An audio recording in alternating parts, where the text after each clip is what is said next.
네, 안녕하십니까, 오공공사입니다. 오늘도 서울대에서 나온 철학 개론 책을 읽은 거 정리한 거 이렇게 정리해서 읽으면서 설명을 제가 가미해서 이렇게 설명을 드리도록 하겠습니다. 이제 근대 철학에 대해서 했고, 그다음 이제 현대 철학에 대해서 이야기하는데, 첫 번째는 생애 철학을 이렇게 삶이란 무엇이냐, 삶에 대한 철학을 했고, 그 다음에 실존 철학. 실존이라는 게 뭐냐면 이제 나가도록 그렇게 하겠습니다. 실존 철학이라는 것은 실제 존재하는 것, 현존재 사람을 말하거든. 나를요. 나는 내가 바로 현존재, 그 실존인이라고 하는 거예요. 그래서 나를 찾는 것, 나에 대한 우리가 인간의 본연을 찾는 게 이게 실존 철학입니다. 지금 실존 철학에 대해서 이렇게 나가고 있거든요. 먼저 말씀을 잠깐 드렸지만 실존의 문제는 사람의 문제, 인생의 문제입니다. 실존하는 현존재의 문제, 사람이 무슨 문제냐? 사람은 세 가지 문제가 있어요. 그 구원의 문제, 질병의 문제, 물질의 문제, 이 세 가지입니다. 이 세 가지 문제 실존자는 현존재에 실존하는 우리는 뭐에 처해 있느냐? 이 죄의 문제와 구원의 문제, 이 문제를 해결해야 된다 이거예요. 그리고 또 질병의 문제, 우리가 질병 치유받아야죠. 질병의 문제를 해결해야 된다 이거죠. 왜 현존재, 실존자들의 문제가 뭐냐? 우리의 지금 사람의 문제가 뭐냐면 병 때문에 고생하잖아요. 병에서 치료받아야 된다 이거죠. 또 그 다음에 물질의 문제, 돈 때문에 얼마나 고생이 많습니까? 그 돈의 문제를 해결하자는 거죠. 그 실존의 문제는 이 세 가지 문제입니다. 이 실존의 문제는 이 세 가지의 문제인데, 여기 철학에서는 실존의 문제는 이 대부분 영적인 문제, 철학적인 문제 이런 부분들을 다루는 거다 이렇게 보면 되겠어요.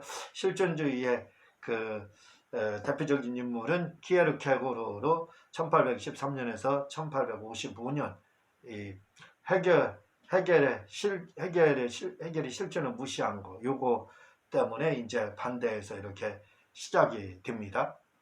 이에 키에르케고르는 고독한 단독자 이렇게 말합니다. 자신을. 그는 항상 원죄의식을 가지고 살면서 시대와 대중의 대열에 끼지 못한 고독한 예외자다. 고독한 예외자. 왜 이 사람이 좀 곱주였다고 합니다. 그는 얼굴이 못생겼고 곱주였다고 그래요. 장가도 못 가고 그렇게. 그러니까 어떻게 돼요? 고독한 예외자. 많은 사람들이 있는데 거기서 늘 예외자 있다는 거예요. 얼마나 힘든 삶을 살았어요. 키에르케고르. 고독한 단독자. 얼마나 이게 했으면 고독한 단독자라고 하잖아요. 고독한 혼자 있는 사람. 예.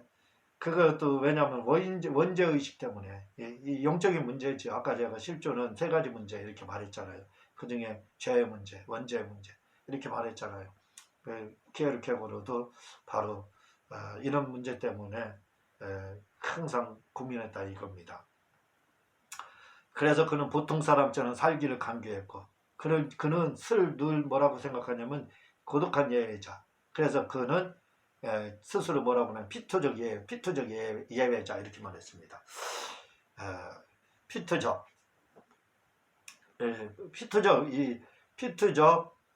기투적 이렇게 있어요.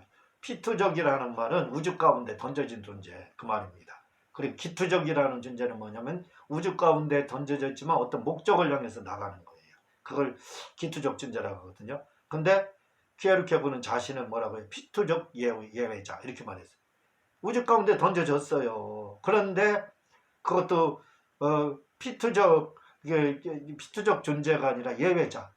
그러니까 모든 사람들이 피투적 존재라고 하면 거기에서도 예외, 자기는 거기에 끼지 못한 피투적 존재, 우주 가운데 던져져 있는, 그래도 우주에 많은 사람들이 있지만 그 사람들이 서로 어울리고 교제를 나누잖아요.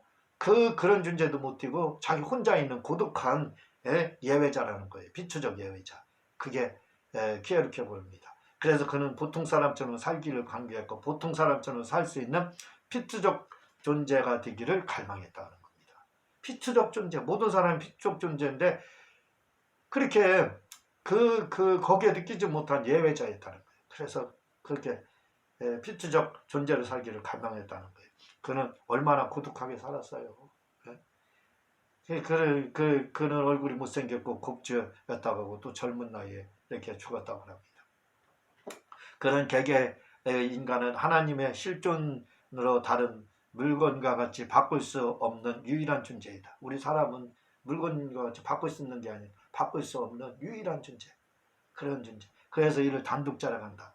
개별자로 진실로 이 세상에 하나밖에 없고 또 한 번밖에 없는 소중하기에 한량없는 단독자. 딱 혼자 있잖아요. 이 땅에. 개별자로서. 나라는 사람은 한 사람이잖아요. 단독자. 예? 그리고 인생도 한 번밖에 없잖아요. 그러니 이 단독자. 이렇게 모든 우주와 비교해 인간은 단독자이며 또한 인간은 저마다 내적인 가치와 의의와 품위를 지니고 있는 개성이 있다고 했다. 단독자니까 사람마다 개성인 거 다 틀리잖아요. 이런 인간은 감각하고 사고하고 감정을 가지고 의욕하고 행동하는 인격적 주체라 하는 것이다. 주체라는 것이다. 주체지요 내가. 아니 내 삶을 누가 대신 살아줘요? 아니잖아요. 이 피트적 존재인 우리는 내 삶을 내가 책임져야죠. 누가 대신 사는 것이 아니잖아요. 그리고 사고를 하고 감정을 가지고 있는 그런 존재죠. 우리는. 그런 이런 인격적 주체인 인간은 모든 것을 스스로 판단하고 책임지고 삶을 선택하고 결단하고 행동하여야 되기에 그는 이런 인간을 또한 행동적 주체로서의 인간이다. 이렇게 말합니다. 인격적 주체, 인격이 내가 주인이다. 그거예요. 내가 모든 걸 다 책임지고 생각하고 해야 된다 이거죠. 그런 것처럼 또 뭔가를 또 사람은 행동적 주체로서 내가 행동의 주인이다 이거죠. 내가 대신 뭔가를 행동해야죠. 밥 먹는 것도 내가 먹어야 되는 거잖아요. 이게 그런 그것이 키에르케고르는 사람이다. 이렇게 실존이다 이렇게 말했습니다. 단독자인 실존은 구원이나 몰락이나 즉 언제나 이것이냐 저것이냐를 선택해야 하는 상황에 놓이게 된다는 것이 단독자 우리 혼자 개인 혼자라 이거죠. 이 단독자인 이 실존자 단독자 실존자 같은 말이에요. 나 혼자 이 단독이 있는 이 실존자 나 대신 다른 사람 없잖아요. 쌍둥이도 다른 겁니다. 단독자다 이거죠. 늘 뭐예요? 선택을 해야 될 기로에 있다는 거예요. 상황에 놓이게 된다는 겁니다. 주체적 진리 그는 진리는 객관적이어서는 안 되고 주관적이어야 한다는 것이다. 그가 이렇게 말하는 것은 그가 기독교인이기 때문이다.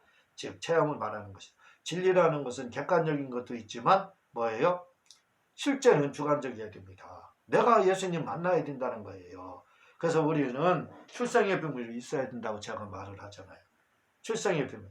드라마에서 보면 출생의 비밀이 있어가지고 막 숨기려고 막 그러잖아요. 근데 기독교인들은 출생의 비밀이 있어야 된다. 이거예요. 다시 말해 내가 언제 예수님을 만났고 태어났는지 그걸 가지고 있어야 된다는 거예요. 출생의 비밀이 있어야 되는 겁니다. 내가 언제 구원받았는지 내가 언제 예수님을 주님으로 영접했는지 그게 있어야 된다는 거예요. 그래서 뭐예요? 주체적인 진리도 내가 만난 예수님이 있어야 된다. 그걸 지금 키에르케고르는 말하고 있습니다. 그는 말하기를 아무리 위대한 객관적인 진리라도 그것은 나의 생명과 내 영혼에 아무런 영향도 미치지 못하는 진리요. 국가나 세계에 관한 위대한 이론 체계를 세운다고 해도 그것이 나의 영혼과 생명을 구제하는 빛이 될 수 없고 아무 소용이 없다는 것이다. 아무리 절대적인 진리, 아무리 다른 게 위대한 체계를 갖춘다고 해도 그게 나를 구원할 수 있느냐 이거예요. 못한다 이겁니다.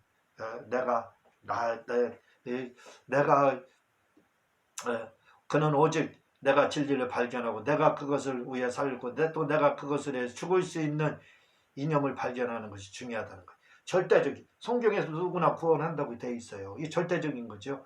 그러나 실제적으로는 뭐예요? 내가 그 진리를 발견하고 내가 예수님을 믿어야 되는 거예요.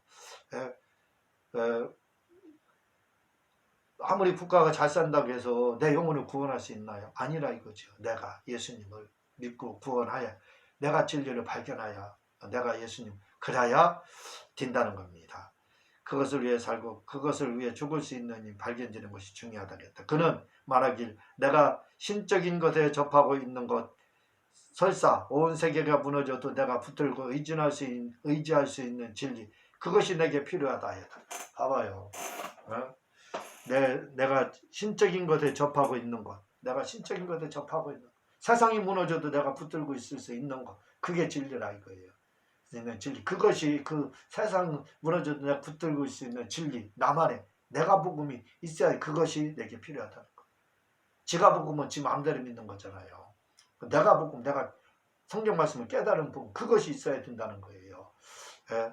주체적인 진리, 그걸 주체, 체험, 그걸 말하고 있습니다. 실존의 3단계 키에르케고르는 그런 인간은 불안해하고 있다. 끊임없이 불안에 떨고 있다. 왜냐하면 죽음 때문이다라고 하였다.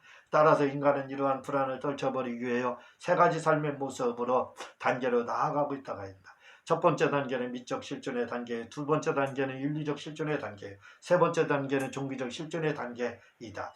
첫 번째 키에르케고르가 말하는 이러한 미적 단계, 사람은 계속해서 어떤 불안을 떨쳐버리기 위해서 계속 그 새로운 세계를 향해서 단계를 향해서 나아간다는 거예요. 계속 그 앞으로 전진한다는 겁니다.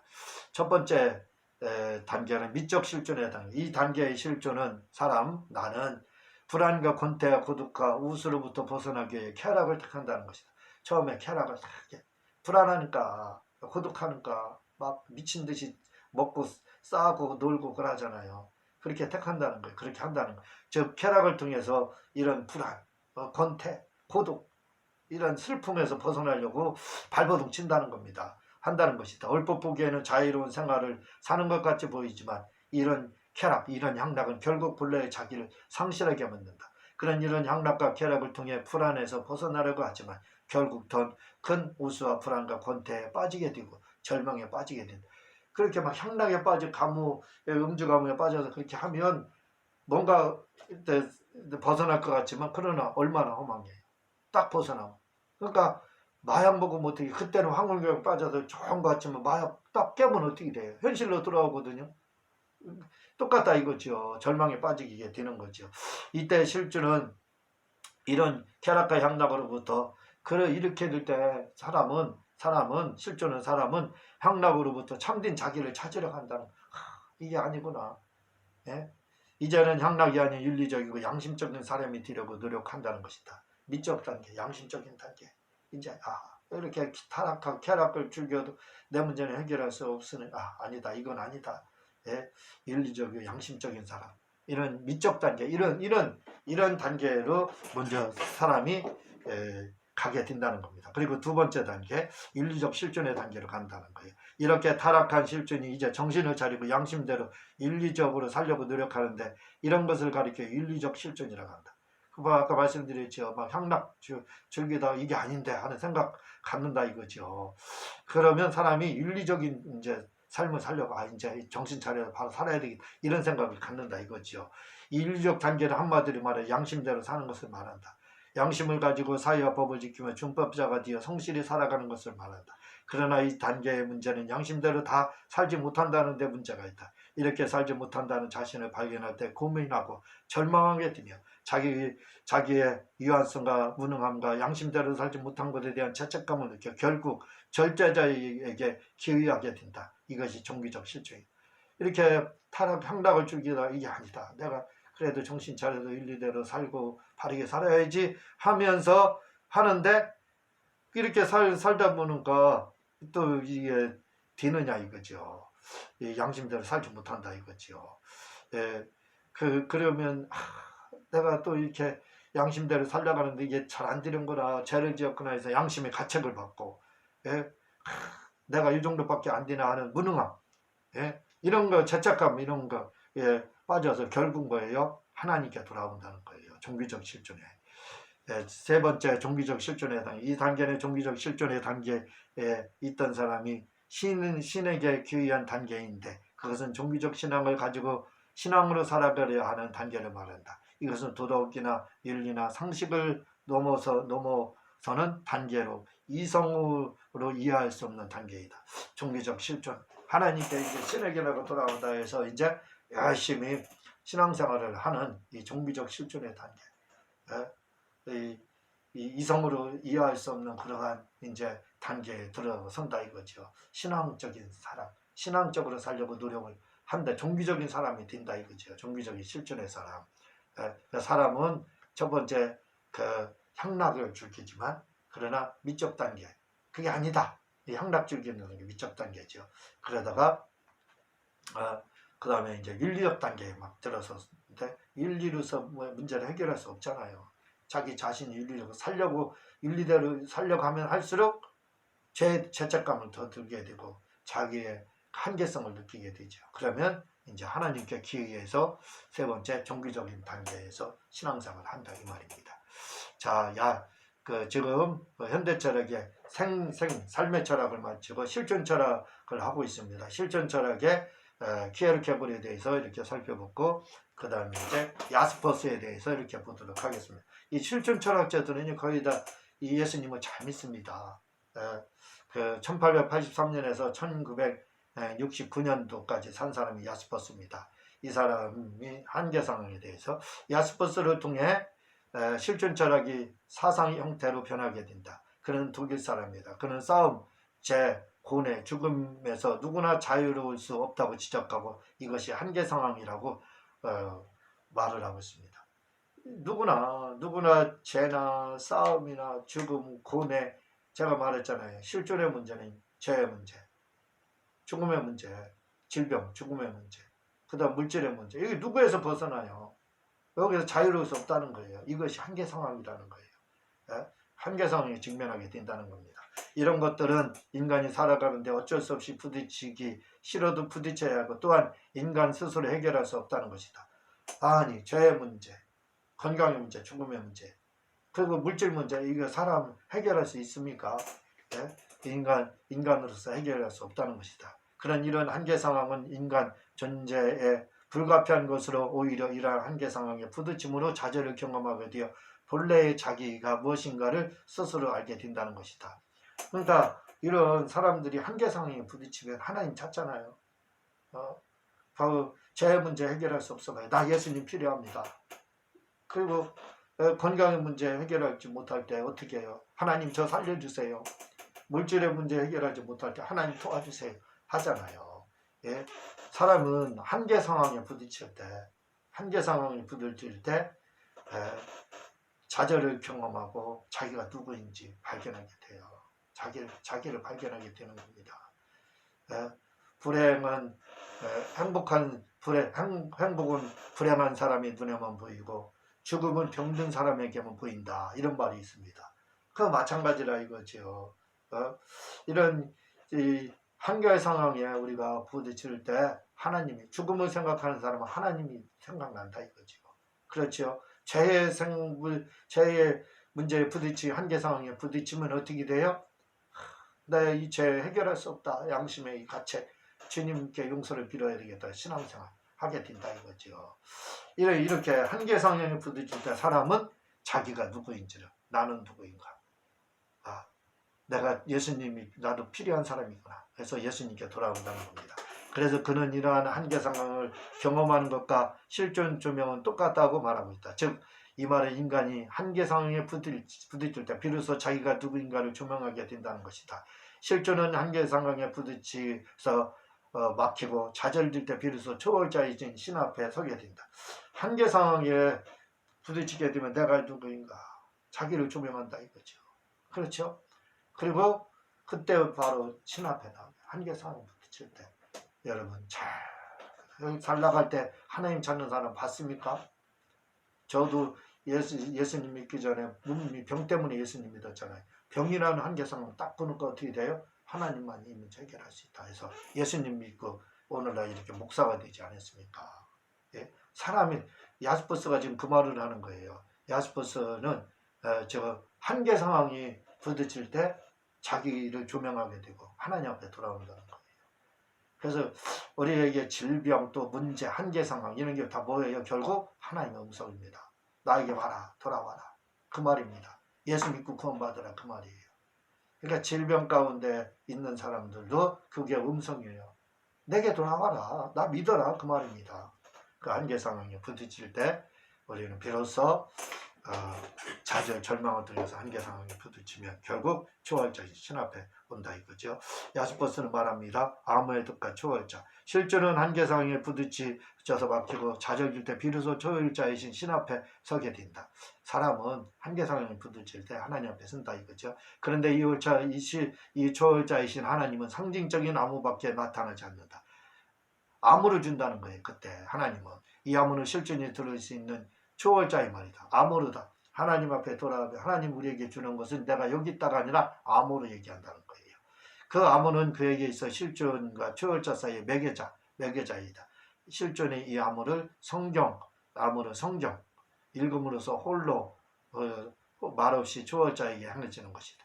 그 암호가 뭐예요? 결국 환상도 될 수 있고 그런 것도 될 수 있지만 성경을 줄 수 있다는 거예요. 준다는 거예요. 또한 실존이 난파될 때 초월자가 지시하는 암호를 해독할 수 있다는 것이다. 이 암호 해독이란 그 계시를 말한다. 암호로 준다는 거예요. 하나님이 우리가 하나님 옆에 나아가서 하나님 한계상황 부딪히자 하나님 도와주세요 하면 하나님께서 우리에게 암호를 준다는 거예요. 암호가 뭐냐? 성경이다 이거지요. 그런데 그 암호 해독할 것을 계시로도 준다는 겁니다. 여기서 암호는 계시를 말하는데 계시는 특별 계시와 성경 계시를 포함하고 있으며 이 계시를 받은 것이 곧 암호 해독이라는 것이다. 그는 계시는 암호이고 이 계시를 받은 것은 암호 해독이라고 하고 있다. 다시 말해 하나님이 계시는 다 암호로 되어 있다는 것이며 이것을 해석하는 것은 오직 계시받은 자만 가능하다는 것이다.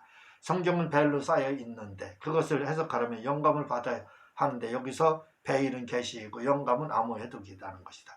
그는 신앙생활을 아주 강조했는데 그는 암호가 해독된 것이 진리이고 이렇게 해독된 진리를 믿는 것이 진정한 신앙이다. 이렇게 야스퍼스는 말을 하고 있습니다. 하나님 우리에게 암호를 주신다는 거예요. 그 암호를 암호는 바로 계시라 이거죠. 계시는 그 성경이 될 수 있어요. 특별 계시, 환상될 수 있고 그것을 해석할 수 있는 것은 뭐냐면 영감이라는 거예요. 그게 암호 해독이고 그 암호 해독된 거, 그 계시에 대한 암호 해독된 거, 그게 바로 진리라는 거예요. 이렇게 해석된 진리를 믿는 사람, 그게 진정한 신앙인이라는 겁니다. 그러니까 뭐예요? 암호 해석하는 그 진리가 되면 제가 말하는 내가 복음 갖는 거, 내가 복음을 가지고 신앙생활을 해야 된다는 거예요. 하이데거 지금 저는 실존 철학에 대해서 나가고 있습니다. 네 번째 하이데거에 대해서 말씀드리도록 하겠습니다. 1889년에서 1976년 살았던 사람입니다. 하이데거 기초적 존재는 그의 철학의 시작은 존재, 즉 존재는 무엇인가로 시작된다. 그는 존재자와는 다르게 다른다. 예를 들면 신은 존재이고 사람이나 백목과 같은 것은 존재자라 하는 것이다. 이는 백목이라는 존재자를 존재적으로 다른 것을 과학이라고 하고 백목이라는 존재를 존재 눈으로 다른 것을 철학이라고. 논자가 들어오면 철학이고 백목 존재적 하면 과학이다 이 말이에요. 그는 존재는 하나님을 말하고 존재자는 여기서는 이제 그 사람을 말한다. 이렇게 신은 존재이고 이렇게 이제 그는 여기서 이래 말을 합니다.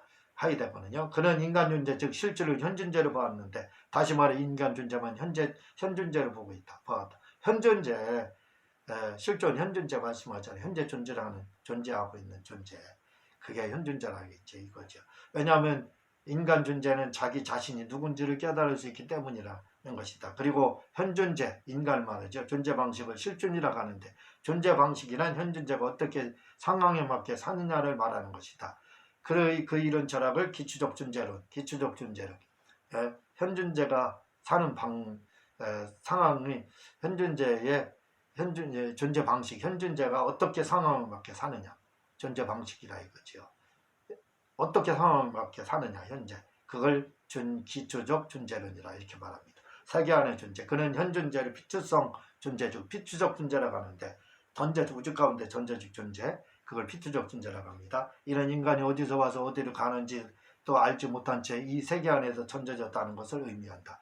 그는 현존재를 기투성 존재, 기투적 존재라고 하는데, 이런 인간은 운명론적으로 피투적 존재뿐만 아니라 능동적으로 자기 미래를 향해 내던질 가능성을 가진 존재라는 것이다. 이렇게 미래를 향해 자신을 던지는 존재를 기투적 존재. 그러니까 피투적 존재는 우주 가운데 고아처럼 내던진 존재, 하이데거 말하고, 그리고 기투적 존재는 뭐예요? 이렇게 던져졌지만 그래도 어떤 목적을 향해서 나가고 있는 존재, 그걸 기투적 존재라고 합니다. 이 두 가지가 현존재의 특성이다. 그는 이러한 현존재, 기투적 존재와 피투적 존재, 이 존재는 이 세계 속에서 우주이죠. 항상 주체적인 주인이다 이거죠. 관심을 가지고자 하는 특수한 존재이므로 이러한 존재를 그는 세계 안의 존재라고 규정했다. 이 우주 안에 존재하니까 세계 안에 존재한다 이거죠. 이 현존재는 기투적, 피투적 존재를 말을 하는데 그가 우주 안에 존재이기 때문에 세계 안의 존재라고 규정한다는 거예요. 즉 세계 안의 존재는 인간은 주위 환경에 대하여 염려하고 살피고 사물을 이용하고 배려하고 고려해주는 존재라는 것이다. 즉 일상 사람들이 사는 방식을 그는 우주 안의 존재라고 본다. 무의 주급. 그는 태폐적이고 남을 비판하고 판단하고 잡담하고 유명만 따지고 무자각, 무책임, 성실의 생활을 하는 사람을 가리켜 속인이라고 불렀다. 책임지지 않고 이렇게 사는 사람은 속된 사람. 그는 이런 대표적인 사람이 속인 본래적인 자기 실존을 찾아야 한다는 것이다. 그는 이렇게 대표적인 사람이 자기 실존을 찾는 방법을 불안이라고 하였다. 여기서 불안이란 죽음을 말하고 또 다른 말로 무를 말을 한다.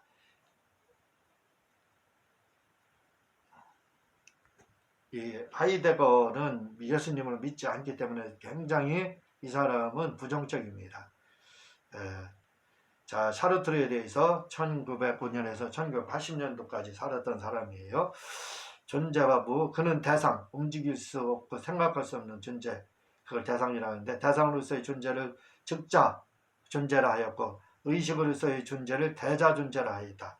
즉자 존재는 그냥 있는 것, 안정된 것, 즉 사물을 말하고 사물을 즉자 존재, 대자 존재는 사람만 말하는데 이는 욕망하는 것, 공허한 것, 불안정한 상태를 말하는데 이를 가리켜 그는 실존이라고 하였다.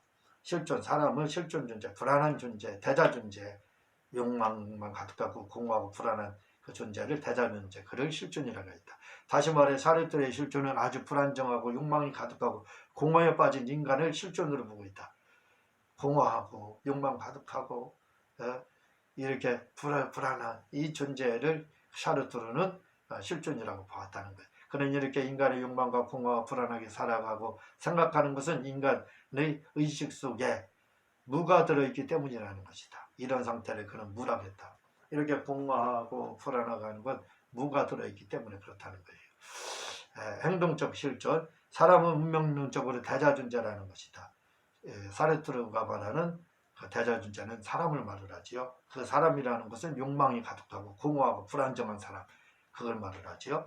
그런데 사람이 즉자존재가 되려고 노력한다고 한다. 즉자존재를 사물을 말을 하지요. 그냥 있는 것, 안정된 것, 사물을